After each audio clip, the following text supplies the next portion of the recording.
Hello everyone, continue करते हैं नवंबर 2021 exams की अमेंडमेंट्स को।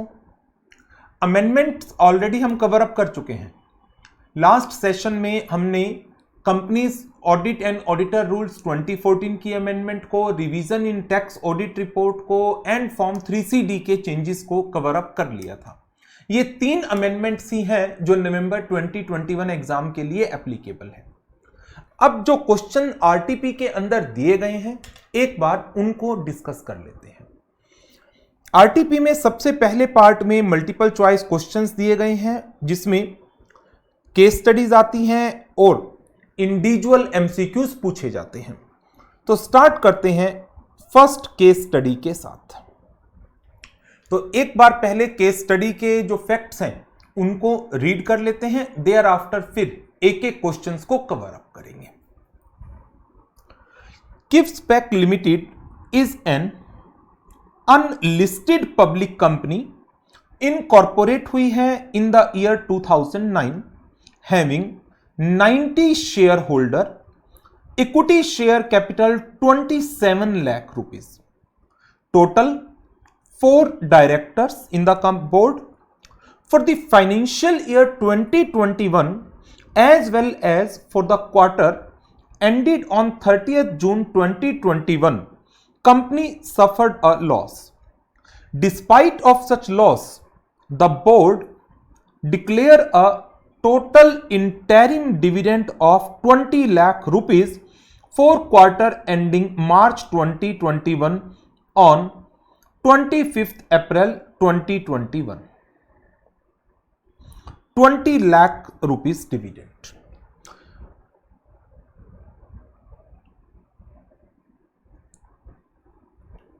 The details of dividend declared by the company during the preceding financial years are tabulated as below. For the financial year 1920, 18-19, 17-18, 16-17, 15-16, 14-15, rate of dividend is given. As we know that as per the provisions of section 123 subsection 3, in case the board is declaring an interim dividend, the interim dividend जो declare किया जा सकता है that cannot exceed average rate of preceding 3 financial year if the company incurred losses. इसके ऊपर MCQ मिलेगा हमें। The said dividend was paid to the shareholder on 10th of June 2021. Dividend was declared on 25th April. Dividend once declared is required to be paid within 30 days from the date of declaration of dividend. But in this case, dividend declared on 25th of April but paid on 10th of June 2021. Through the account pay check, that is okay. The amount is withdrawn from reserve, that is 5% of total free reserve. It's okay. In case a company is having losses, then dividend may be paid out of reserve. And the maximum amount that can be withdrawn from reserve is 10% of the paid up capital and the free reserves. And balance of free reserve after such withdrawal fell to 20% of its paid up share capital as appearing in the latest audited financial statement. As per Rule 3 of Companies Declaration and Payment of Dividend Rules 2014, the provision is after withdrawal, the outstanding balance in the reserve account should not be less than 15% of the paid up capital. That's okay. ये limit भी satisfied हो रही है। One of the shareholder, Mr. Mahesh, had submitted a transfer deed to the company on 28th April 2021 for registration relating to transfer of all shares held by him in the company in name of Mr. Govardhan, along with an authorization letter for paying the amount of dividend on his shares to Mr. Govardhan. However, till 10th June 2020, due to certain reasons, KIFSPAC Limited could not register the transfer of shares in the name of Mr. Govardhan. Dividend 2 lakh remaining unpaid was transferred to the unpaid dividend account by the company on 15th of June 2021. KIFSPAC Limited prepare a statement on 30th of September 2021 containing the names of shareholder to whom payment of dividend had remained pending, their last known addresses, amount of dividend to be paid to them. Said dividend was placed on the same date on the company website and also on the website approved by the central government. For this purpose, Rao and company statutory auditor है company के financial year 2021 के लिए audit report issue की 30th of June 2021 को on the financial statements approved on 20th June 2021. Okay. On the basis of the above mentioned fact, you are required to answer the following MCQ. Number 1. What is the maximum rate the board would have declared the interim dividend for quarter ending March 2021? इसके लिए आपको revise कर लेना चाहिए section 123 subsection 3 को. How much amount of interest should be payable for delay in payment of dividend? इसके लिए आपको सेक्शन 127 को स्टडी कर लेना चाहिए. किस रेट से इंटरेस्ट पे होगा? 18% per annum. Dividend average rate of last 3 years. In which account dividend का अमाउंट ट्रांसफर करना चाहिए? किसके अकाउंट में? गोवर्धन के या महेश के? सेक्शन 126 रीड कर लेना चाहिए. महेश ने ऑथराइजेशन लेटर दे रखी है तो गोवर्धन के अकाउंट में ट्रांसफर होना चाहिए पैसा. What is the maximum amount of fine that could B levied on every director of the company who was knowingly a party to the default in payment of dividend to the shareholder? Section 127 cover up कर लेना चाहिए.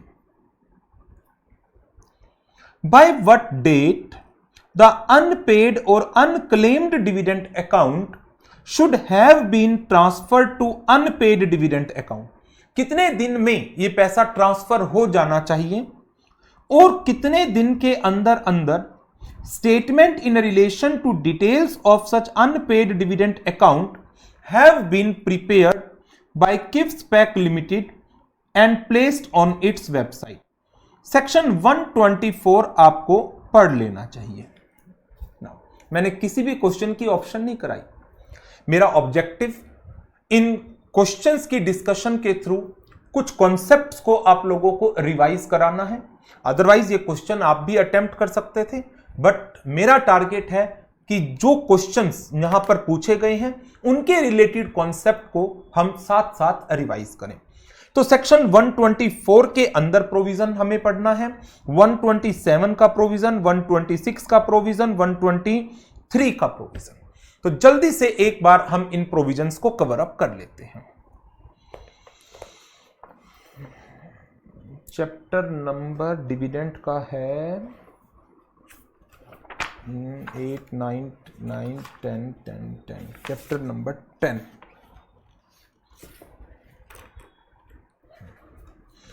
Chapter number 10 के ऊपर ये complete case study based है. इसमें मैं सबसे पहले आपके साथ डिस्कशन कर रहा हूं इंटरिम डिविडेंड वाले पॉइंट की. Declaration of interim dividend. Section 123 subsection 3 क्या कहता है? Board of Directors may declare interim dividend during any financial year or at any time during the period from closure of financial year till holding of AGM. कहां से? out of surplus in the P&L account,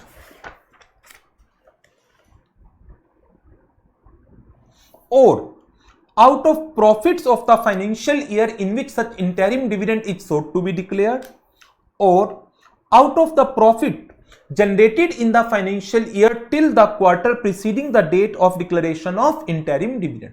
इन 3 जगह से dividend को दिया जा सकता है, interim dividend को. हमारा क्वेश्चन बेस्ड है इसके ऊपर. In case company incurred loss during the current financial year up to the end of the quarter immediately preceding the date of declaration of interim dividend, such interim dividend shall not be declared at a rate higher than the average dividend declared by the company during the immediate preceding 3 financial year. तो section 123 subsection 3, इस बहाने थोड़े से section number भी याद होंगे, ताकि यदि कोई डेस्क्रिप्टिव क्वेश्चन आ जाए या केस स्टडीज डिस्क्रिप्टिव नेचर की आ जाए तो आपको वो सेक्शन नंबर भी याद हो. तो चलिए अब क्वेश्चन को डिस्कस कर लेते हैं, जो एक क्वेश्चन इस पर बेस्ड था हमारा. मैक्सिमम रेट कितना हो सकता है? 3 सालों का एवरेज ले लो, 12, 16, 10, इन तीनों का average 12, 16, 10 divide by 3 is equal to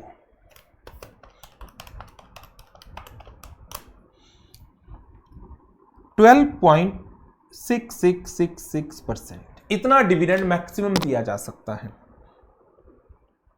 be answer.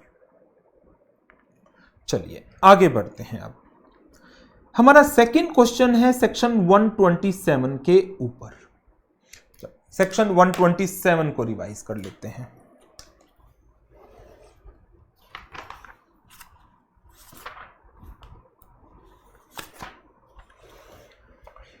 Section 127 कहता है, where a dividend has been declared but not paid within 30 days from the date of declaration to any shareholder, then section 127 attract होगा.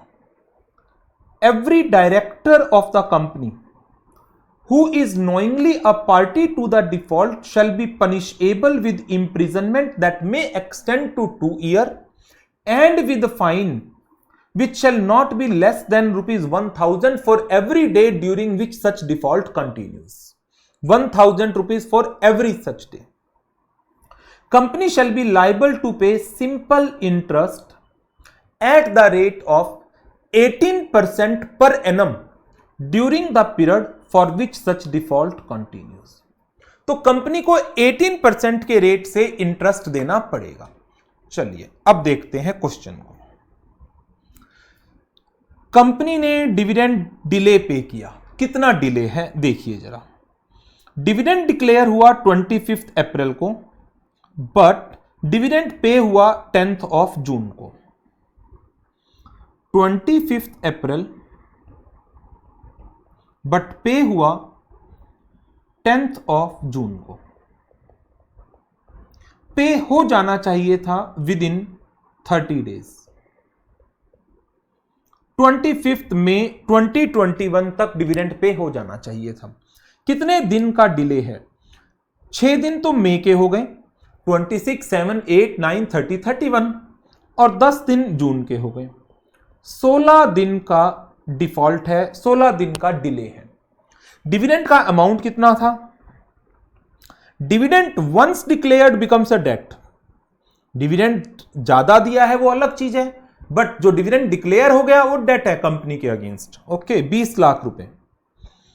20 lakh rupees का 18% per annum for 16 days.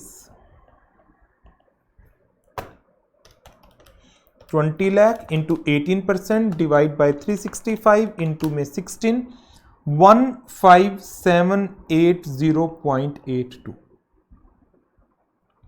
13151. no this one 15781. अच्छा, इसी के ऊपर एक question और था. How much maximum amount of fine that could be levied on every director of the company who was knowingly a party to the default, that is ₹1000 per day. कितने दिन का डिफॉल्ट है? 16 डेज का, is equal to 16,000। तो section 127 ने interest भी cover कर दिया और डायरेक्टर के जो मॉनिटरी फाइन्स हैं उनको भी कवर कर दिया। इंप्रिजनमेंट भी होगी साथ में, दैट में एक्सटेंड अप टू 2 years। अच्छा, अब 2 क्वेश्चन और हैं, एक 124 पर और एक 126 पर। 124 का कॉन्सेप्ट कराता हूं। अनपेड डिविडेंड अकाउंट में पैसा कितने दिन में ट्रांसफर हो जाना चाहिए?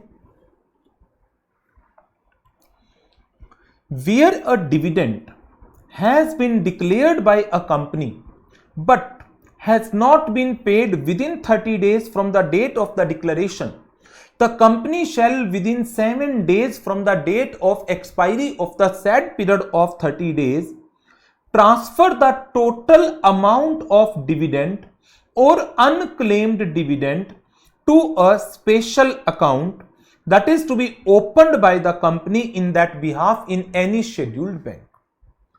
इस 30 डेज के एक्सपायर होने के 7 दिन के अंदर company within a period of 90 days of transfer of unpaid unclaimed dividend to special account, 90 days के अंदर एक स्टेटमेंट तैयार करेंगे containing name, address and unpaid dividend to be paid to each person and placed on the website of the company and also on the other website approved by the central government। तो now एक question हमारा इसी point के ऊपर based है कि statement कितने period के अंदर अंदर कंपनी की वेबसाइट पर प्लेस होनी चाहिए। चलिए क्वेश्चन डिस्कस कर लेते हैं। By what date the unpaid unclaimed dividend amount should have been transferred to unpaid dividend account। Declaration के 30 डेज एक्सपायर होने के 7 डेज के अंदर डिविडेंड डिक्लेयर हुआ 25 अप्रैल को। इसके 30 डेज 25 मई 2021, इसके 7 डेज 1 जून 2021। 1 जून 2021 तक ये amount unpaid unclaimed dividend account में ट्रांसफर होना चाहिए था। 1 जून ठीक है, 1 जून ठीक है। दूसरी date, the statement by what date statement in relation to details of such unpaid dividend should have been prepared।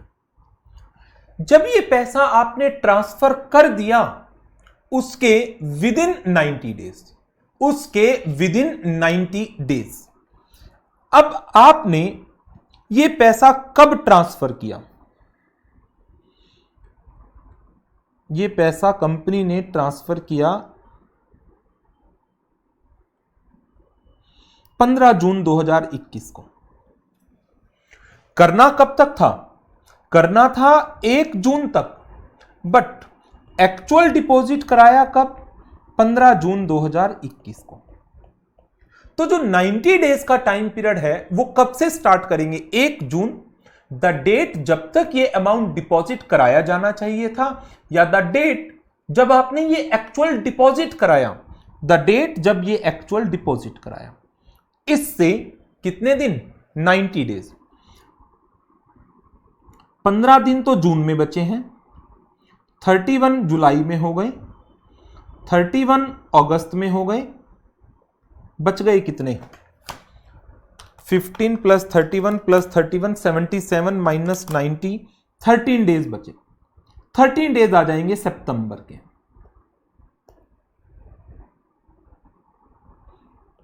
A answer, A answer. तो ये हमने सेक्शन 124 भी रिवाइज कर लिया। अब क्वेश्चन बचा क्या? अब क्वेश्चन बचा हमारे पास ये कि जहां पर एक पर्सन ने ट्रांसफर डीड साइन करके दे दी कंपनी को, ट्रांसफर डीड रजिस्टर्ड नहीं हुई, लेकिन ऑथराइजेशन लेटर दिया गया है बाय द ट्रांसफेरर कि डिविडेंड किसको पे कर दिया जाए, ट्रांसफेरी को पे कर दिया जाए। तो ट्रांसफेरी कौन है, मिस्टर गोवर्धन। तो मैं आपको साथ साथ सेक्शन 126 भी रिवाइज करा देता हूं।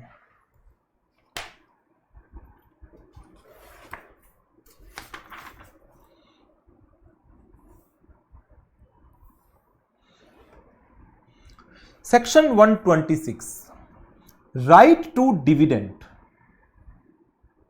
To be held in abeyance pending the registration of transfer of shares.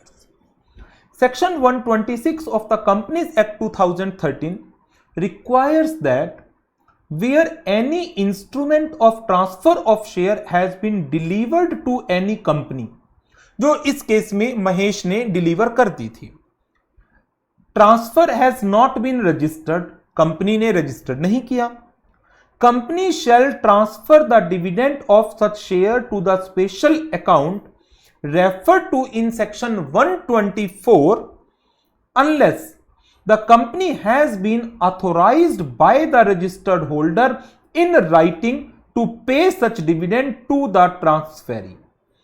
क्या इस क्वेश्चन में ट्रांसफेरर ने ऑथराइजेशन दी है ट्रांसफेरी को डिविडेंड पे करने की? यस। तो डिविडेंड किसको पे किया जाएगा? डिविडेंड मिस्टर गोवर्धन को पे किया जाएगा।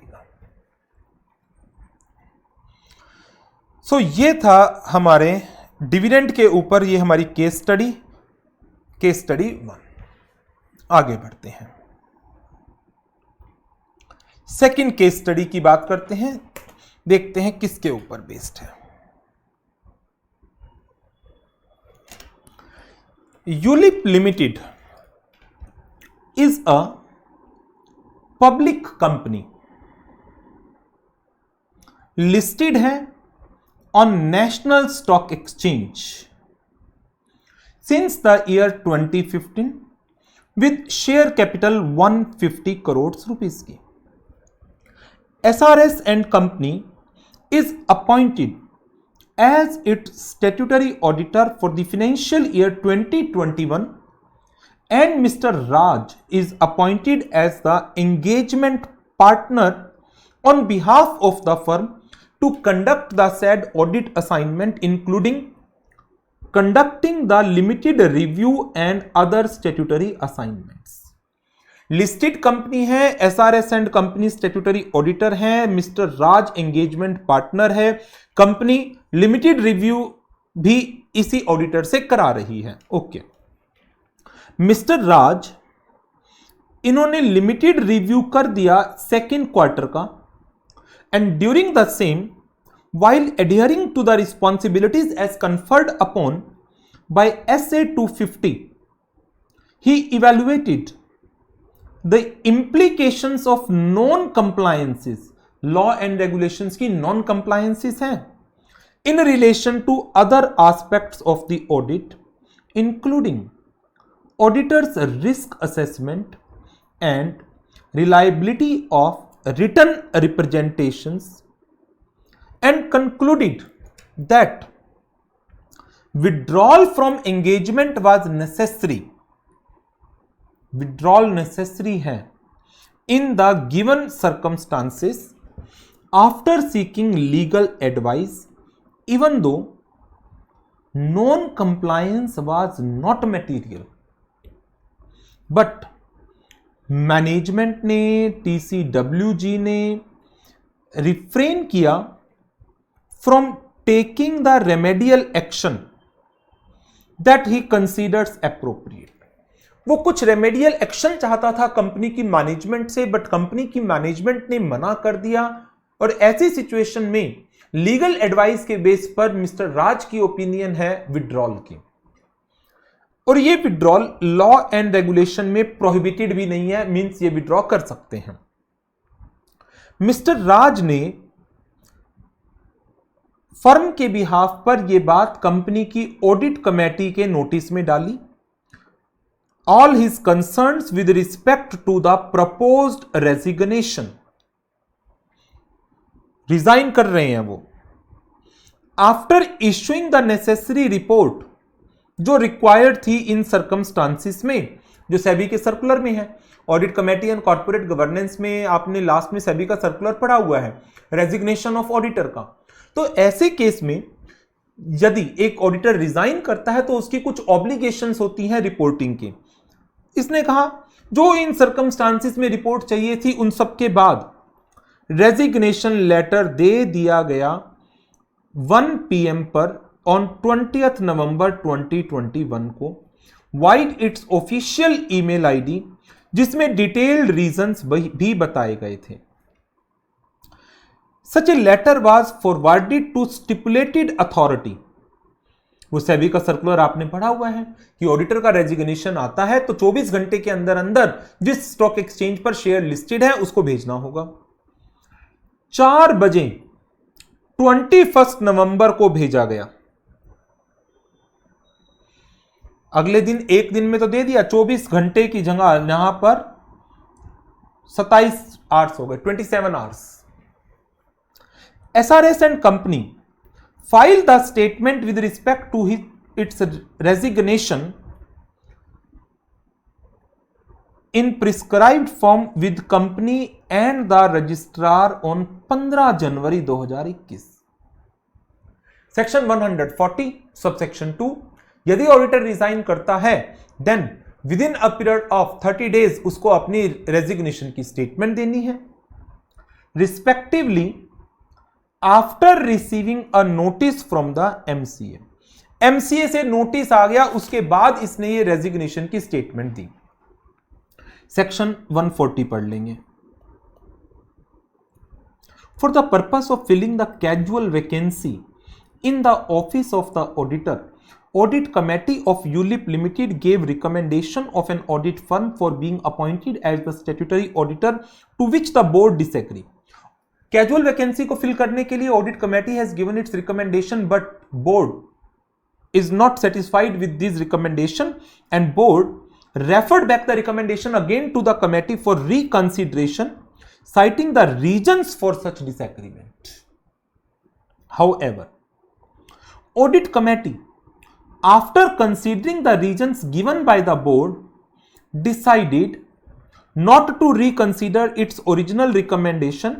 So the board, after recording the reasons for its disagreement with the committee, appointed Chavda and Company as its new statutory auditor on 15 December 2021.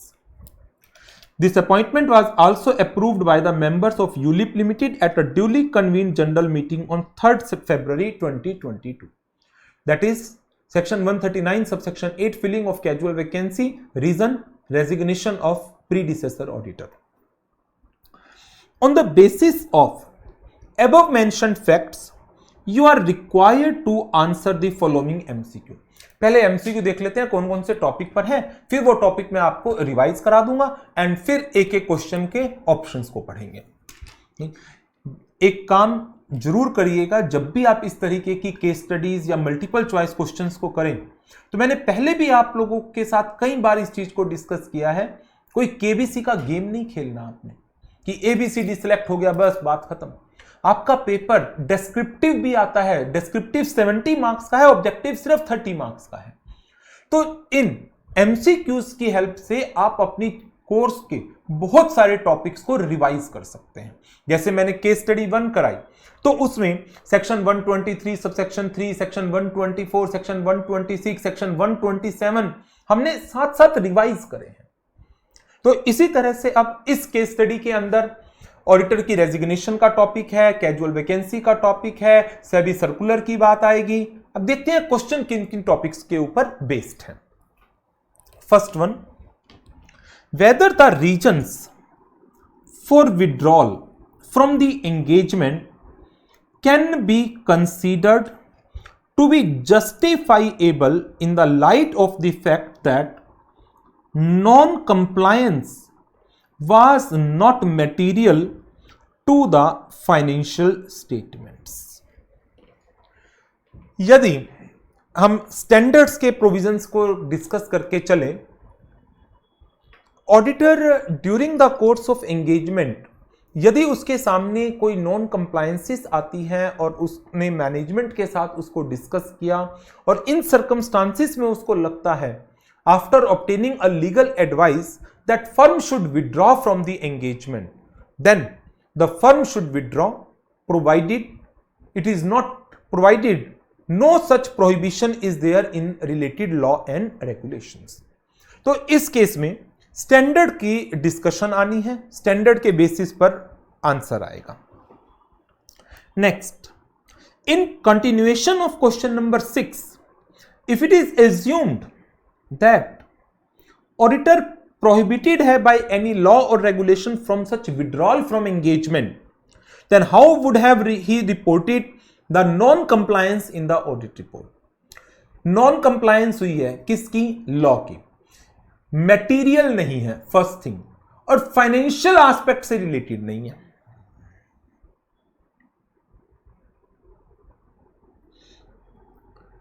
Not material to financial aspects, not material to financial statements. Financial statements के reference में ये material नहीं है। Management ने deny कर दिया, ये अलग चीज है कि हम रेमेडियल एक्शन नहीं लेंगे।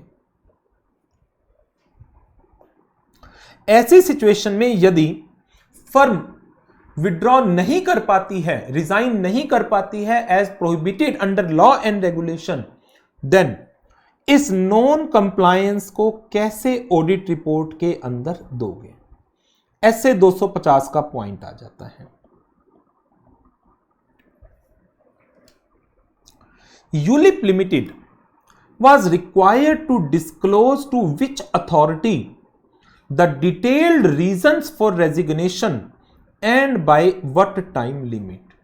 सेबी का सर्कुलर पढ़ना है हमें रेजिग्नेशन का।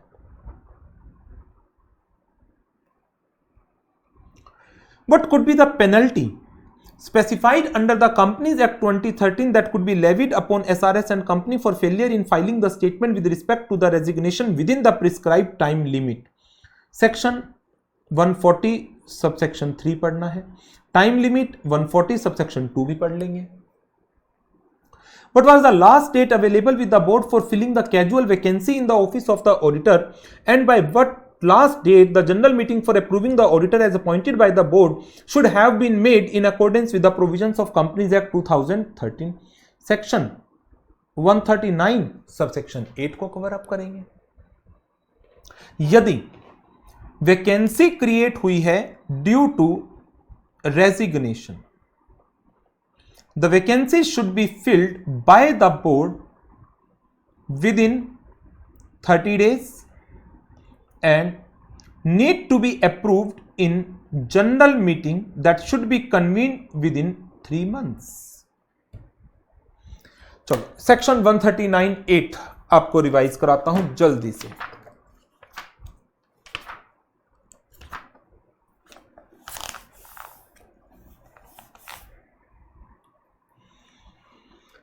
Section 139 subsection 8 non-government company. Any casual vacancy in the office of an auditor shall be filled by the board within 30 days. If casual vacancy is as a result of the resignation of an auditor, such appointment shall be approved by the company at a general meeting that is convened within 3 months of the recommendations of the board, and he shall hold the office till the conclusion of next AGM। तो now अब इस case में देखते हैं casual vacancy कब create हुई थी? जब उसने रिजाइन किया। रिजाइन कब किया? 20 नवंबर को। 20 नवंबर को रिजाइन किया। बोर्ड ने अपॉइंटमेंट कब की? 15 दिसंबर को बोर्ड ने अपॉइंटमेंट की है और 20 नवंबर को रिजाइन हुआ, रेजिग्नेशन था।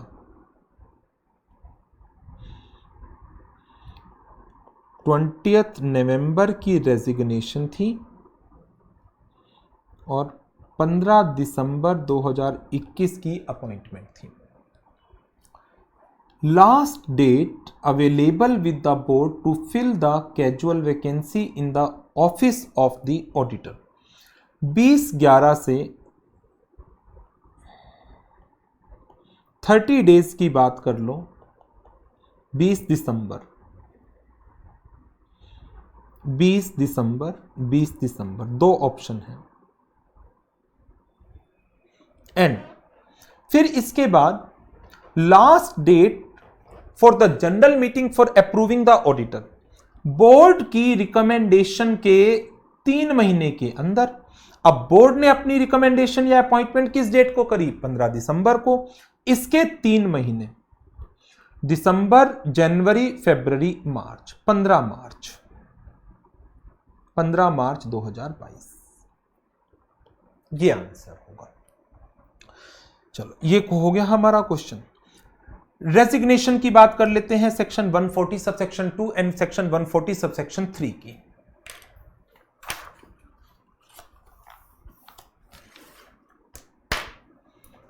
The auditor who has resigned from the company shall file within a period of 30 days from the date of resignation a statement in the form ADT3 with the company and the registrar.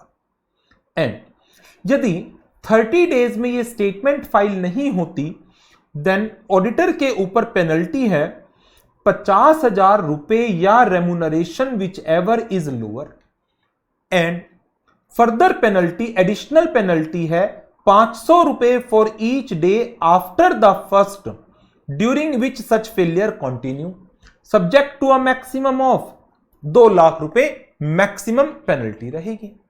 चलिए अब देखते हैं हमारे इस example में। Resign किया 20 नवंबर को, 20 नवंबर को, और फाइल की है स्टेटमेंट कब?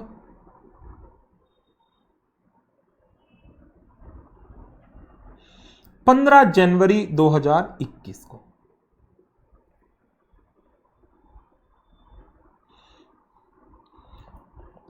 जनवरी 2021 को करना कब तक था? 30 डेज में। कितने दिन की देरी है? 11 दिन दिसंबर में 20 के बाद और 15 दिन जनवरी के। 26 डेज का डिफॉल्ट है, 26 डेज का डिले है। तो पेनल्टी कितनी है? 50,000 रुपए और audit fee which ever is lower plus ₹500 for each day of default after the first. 50,000 रुपए और ऑडिट फी। ऑडिट फीस क्वेश्चन ने दे रखी है 40,000 रुपए। 50,000 और 40,000 which ever is lower 40,000 plus 500 multiply 26 minus 1 25 12,500 plus this 52,500 52,500 की पेनल्टी है सेक्शन 140 सबसेक्शन 3 की अकॉर्डिंग। आगे बढ़ते हैं। अच्छा, सेबी का सर्कुलर, इसके लिए हमें जाना पड़ेगा audit committee and corporate governance के चैप्टर पर, और उसमें लास्ट टॉपिक है उसका वैसे बता देता हूं, सिंपल सा, कितने दिन के अंदर देना है, रेगुलेशन 30 में लिखा गया है। Obligations of various person in case of resignation of statutory auditor. Listed companies, they are required to make timely disclosure of resignation of statutory auditor to investors in the security market so that investor can take informed investment decision. As per regulation 18 sub regulation 3, read with part C of schedule 2 of SEBI regulation, audit committee of a listed entity has to make recommendations for the appointment, remuneration and terms of appointment of auditor of a listed entity. Audit committee is also responsible for reviewing and monitoring the independence and the performance of auditor and the effectiveness of audit process. ये main point है हमारा। Regulation 30, As per Regulation 30 Sub-Regulation 2, read with Part A of Schedule 3 of SEBI LODR Regulation, detailed reasons to be disclosed by the listed entities to the stock exchange in case of resignation of auditor of a listed entity as soon as possible, but not later than 24 hours of receipt of such reasons from the auditor.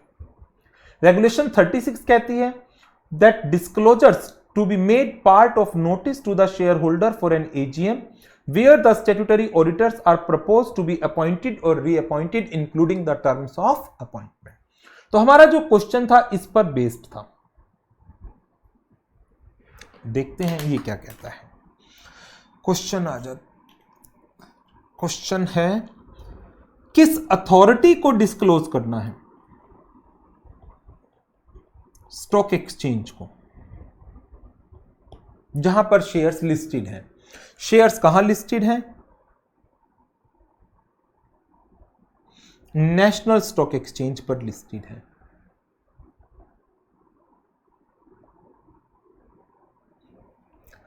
कितने time period के अंदर? With in 24 hours.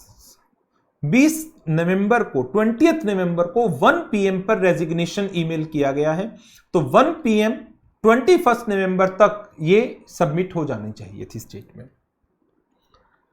MCA no, NSC and SEBI no. NSC तो ठीक है, NSC yes, 1 PM yes, 21 November 2021 yes.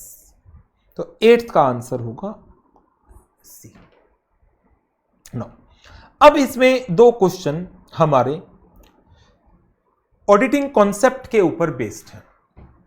No, इनको हम यहीं से डिस्कस करते हैं. क्या क्या ऑप्शन दिए इन्होंने. Whether the reasons for withdrawal from the engagement by SRS and company can be considered justifiable. Yes. In the light of the fact कि जो ये नॉन कंप्लायंस है ये फाइनेंशियल स्टेटमेंट के लिए मटेरियल ही नहीं था. यदि सर्कमस्टांसिस में auditor firm is of the opinion that we should withdraw from the engagement if the law and regulation does not prohibit it and legal advice in this reference has been taken, then they should justification बनती है resignation की. Yes. As such a withdrawal was not prohibited by any law and regulation. ठीक है. दूसरा भी yes है.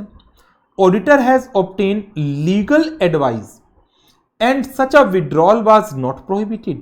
Yes, ये भी ठीक है. Yes, in exceptional cases, auditor may consider for such withdrawal, provided withdrawal is not prohibited by any law and regulation. ये ऊपर वाले दोनों से ज्यादा बेस्ट है. यस.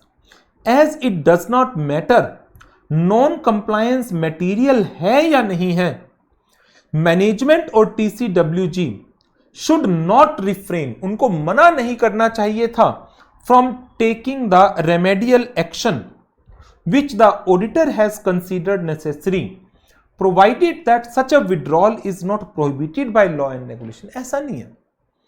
मैनेजमेंट किसी चीज को मना कर देती है, दैट मीन्स मैनेजमेंट डिसएग्री कर रही है with the view of auditor. Auditor के व्यू से डिसएग्री करती है.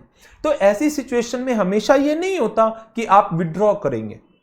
ऐसी सिचुएशन के अंदर आप ऑडिट रिपोर्ट के अंदर अदर मैटर पैरा में अपने व्यू पॉइंट दे सकते हो. ऐसे 250 इस चीज को कहता है. इसका आंसर फिर सी बनेगा. रिफ्रेन तो नहीं कि मैनेजमेंट ने रिफ्रेन कर लिया, हम उठा करके विड्रॉ कर ले.